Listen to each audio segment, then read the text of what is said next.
Hello दोस्तों, कैसे हो आप लोग। आई होप कि सब लोग बहुत अच्छे होंगे, सबकी पढ़ाई बहुत अच्छे से चल रही होगी। मैं प्रदीप झा आप सभी का एक बार फिर से आपके अपने यूट्यूब चैनल आर्यभट्ट पाठशाला पर स्वागत करता हूं। और अभी हम एक्चुअली ARO 2021 के से रिलेटेड बात करने के लिए आए हैं। जैसा कि आपको पता होगा कि टाइपिंग का जो नोटिस है वो आ चुका है। वो ARO के लिए टाइपिंग होती है। आपको पता होगा कि ARO पद के लिए टाइपिंग होती है। मैंने पहले ही बताया था कि सितंबर में ही मतलब होना था, लेकिन पता नहीं थोड़ा सा और डिले हो गया, लेकिन कोई बात नहीं। टाइपिंग जो है आपका 11 अक्टूबर से 14 अक्टूबर है ना, 11 अक्टूबर से 14 अक्टूबर तक ये टाइपिंग के लिए शेड्यूल निर्धारण जो है 11 से 14 अक्टूबर, ठीक है, निर्धारण किया जा चुका है। तो जो लोग टाइपिंग के लिए एलिजिबल हैं, ARO पद के लिए एलिजिबल हैं, वो लोग अब जी जान लगा दें कि ARO पद का पता है आपको कि टाइपिंग अगर आप क्वालिफाई कर लेंगे और आपके पास O लेवल का सर्टिफिकेट है, जो कंप्यूटर एप्लीकेशन का जो O लेवल सर्टिफिकेट होता है अगर है, तो कट ऑफ इसका कम जाता है और आप बहुत चांसेज है ARO में आपको सफल होने की। वैसे छात्र जो कैटेगरी से बिलोंग करते हैं, SC ST ये OBC, सॉरी ST तो सीट ही नहीं है, SC और OBC का सीट है। जो बैकलॉग वाला की बात मैं कर रहा हूँ, उनके लिए बहुत गोल्डन अपॉर्चुनिटी है ARO के लिए, क्योंकि 105 सीटें हैं ARO बैकलॉग के लिए। उसमें SC की सीटें हैं और OBC की सीटें हैं। सीटों की संख्या कितनी है वो पिछले वीडियो में आप मेरे जाके आप देख सकते हैं। अगर आप होगा तो मैं इसके डिस्क्रिप्शन में उस वीडियो का लिंक डाल दूंगा। साथ में जो बैकलॉग में जो महिला अभ्यर्थियों के लिए जो सीटों की संख्या है वो 21 है, 21 है। तो उन लोगों के लिए भी बहुत गोल्डन अपॉर्चुनिटी है, महिला अभ्यर्थियों के लिए भी। और साथ में आप जो एक कमेंट आ रहा था कि जो एक्स सर्विसमैन के लिए 5 सीटें हैं, तो ऐसा नहीं है। एक्स जो चूँकि आप बैकलॉग को समझिए कि वो सिर्फ जनरल या OBC, वो एक्स सर्विस मेन की सीटें हैं, उसमें किसी कैटेगरी की बात नहीं है, वो SC या OBC की बात नहीं है। तो एक्स सर्विस मैन की सीटें हैं। वो होता क्या है, तो पिछले वर्षों में अगर एक्स सर्विस मैन की सीटें अगर नहीं भरी गई हैं और वो उस समय जितनी सीटें खाली रह जाती हैं, वही सीटें अगली वैकेंसी में ना बैकलॉग के रूप में आ जाती है। तो वो बैकलॉग की सीटें हैं, तो वो एक्स सर्विसमैन से ही भरा जाना है। तो आप लोग निश्चिंत रहें कि वो एक्स सर्विसमैन अगर आप हैं तो आप लोग को ही उसमें नियुक्ति होनी है। तो ARO जो है बैकलॉग वाला है, जो भी हैं उनके लिए बहुत गोल्डन अपॉर्चुनिटी है। उनका कटअप तो समझिए आपकी 185। अगर आप बाकी जैसे O लेवल आपके पास है और टाइपिंग आप अगर क्वालिफाई कर लेते हैं, तो मुझे नहीं लगता कि 180-185 से ज़्यादा उसका कट ऑफ जाना है। तो उन लोगों के लिए बहुत अच्छा गोल्डन अपॉर्चुनिटी है।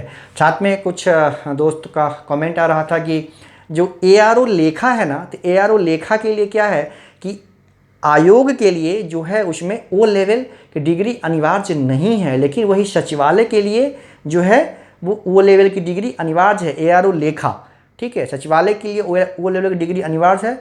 लेकिन अगर वो BCom किया होगा, उन्होंने BCom है विद अकाउंटेंसी, तो वो ARO आयोग के लिए उनको O लेवल अनिवार्य नहीं है, ठीक है। साथ में जो सामान्य ARO भी हैं, मैं एक्चुअली फिर से आपको बता दूं, सामान्य ARO लेखा जो है उसके लिए आपको O लेवल की चाहिए। ARO लेखा के लिए O लेवल चाहिए, ठीक है। लेकिन उसमें अकाउंट के साथ आपको BCom के साथ आप O लेवल चाहिए। लेकिन ARO लेखा जो है, अगर सचिवालय के लिए O लेवल चाहिए, लेकिन आयोग के लिए मतलब ARO अकाउंट उत्तर प्रदेश लोक सेवा आयोग में जो वैकेंसी होती है उसके लिए आपको O लेवल डिग्री नहीं चाहिए। तो सामान्य स्नातक हैं आप, मतलब विथ कॉमर्स विथ अकाउंट, यानी आप BCom किए हुए हैं, तो ARO लेखा आयोग के लिए आप एलिजिबल हैं।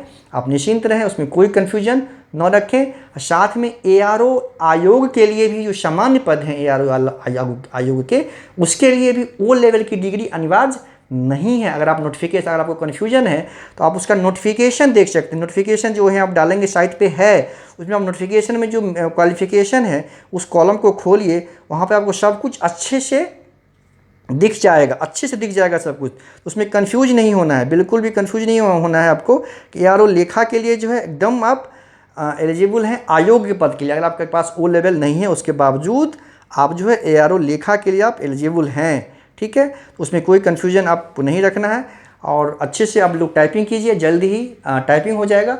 अधिक संभावना, मैंने पहले ही बोला था कि दिवाली से पहले ARO 2021 को आयोग क्लियर करने का हर संभव कोशिश करेगा और आप लोगों को दिवाली इस पर अच्छे से मनने वाली है। ऐसा लगभग आप तय समझिए कि दिवाली से पहले फाइनल रिजल्ट आ जाने की संभावना बहुत ही प्रबल है। तो अच्छे से जी जान लगा के आप लोग टाइपिंग करें। उसका शेड्यूल आ गया है, अब बिल्कुल भी टाइम वेस्ट ना करें।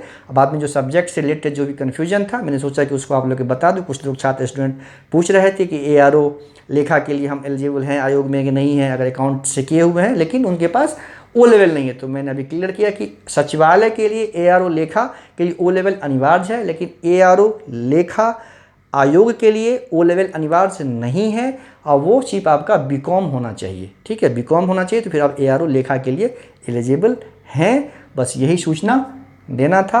और बस, और उसके अलावा जो 2021 का जो अपर PCS का फाइनल रिजल्ट है उसका आपको पता है, उसके जजमेंट को रिजर्व रख लिया गया है और 27 जो है आपका सितंबर से UP PCS 2022 अपर का मेंस है। तो बस यही दुआ कीजिए सब लोग कि उससे पहले कोर्ट का डिसीजन आ जाए और जो UP PCS अपर 2021 का फाइनल रिजल्ट आ जाए, तो उससे मतलब एक अच्छे खासे छात्र जो हैं, बड़ी संख्या में छात्रों की मतलब छात्रों का भला हो जाएगा। क्योंकि वैसे छात्र जो अच्छे रैंक के साथ में सफल हो जाएंगे तो मेंस एग्जाम वो नहीं देंगे। ठीक है, तो बस इसकी भी हम लोग दुआ करें कि 27 तारीख से पहले, यानी कि अगर 20 तक अगर हाई कोर्ट का अगर डिसीजन आ जाता है, जो भी डिसीजन आ जाता है, अगर फेवर में डिसीजन आ जाता है तो आयोग जल्दी उसका रिजल्ट प्रकाशित कर देगा। तो वैसे छात्र जो अच्छे रैंक के साथ सफल होंगे तो डेफिनेटली वो लोग मुख्य परीक्षा में नहीं बैठेंगे। तो उतने तो कम से उसका समझिए, जितने छात्र असफल मतलब मुख्य परीक्षा में नहीं बैठेंगे, ये सफल होने वाले छात्र हैं। अगर वो मुख्य परीक्षा देंगे तो उनके सफल होने की संभावना बहुत अधिक है। तो अब ये समझिए कि अगर वो बाहर उनके अंतिम रूप से भी सफल होते हैं, वो अगर अभी सफल होंगे अंतिम रूप से, तो मुख्य परीक्षा में सफल होंगे, तो कुछ नए छात्र की एंट्री रुकेगी ना। अगर ये छात्र नहीं बैठेंगे अगर सफल होने के बाद, तो कुछ नए छात्र मेंस क्वालिफाई करेंगे, कुछ नए छात्रों को इंटरव्यू देने का मौका मिलेगा, कुछ नए छात्रों को कि जो अंतिम सफल लिस्ट में उसका स्थान अपना आप बनाने का अवसर मिल सकता है। तो बस यही दुआ है कि हाई कोर्ट जल्दी ही जो डिसीजन रिजर्व रखा है, हाई कोर्ट के द्वारा रखा गया है, उसको रिजल्ट मतलब मेंस एग्जाम से पहले यानी 20 तक अगर रिजल्ट दे देता है तो आप यकीन मानिए आयोग 2-3 दिन के अंदर ही उसका फाइनल रिजल्ट का प्रकाशन कर देगा। तो ठीक है, अगर कुछ और सूचना मिलती है तो मैं आप लोग को आके जरूर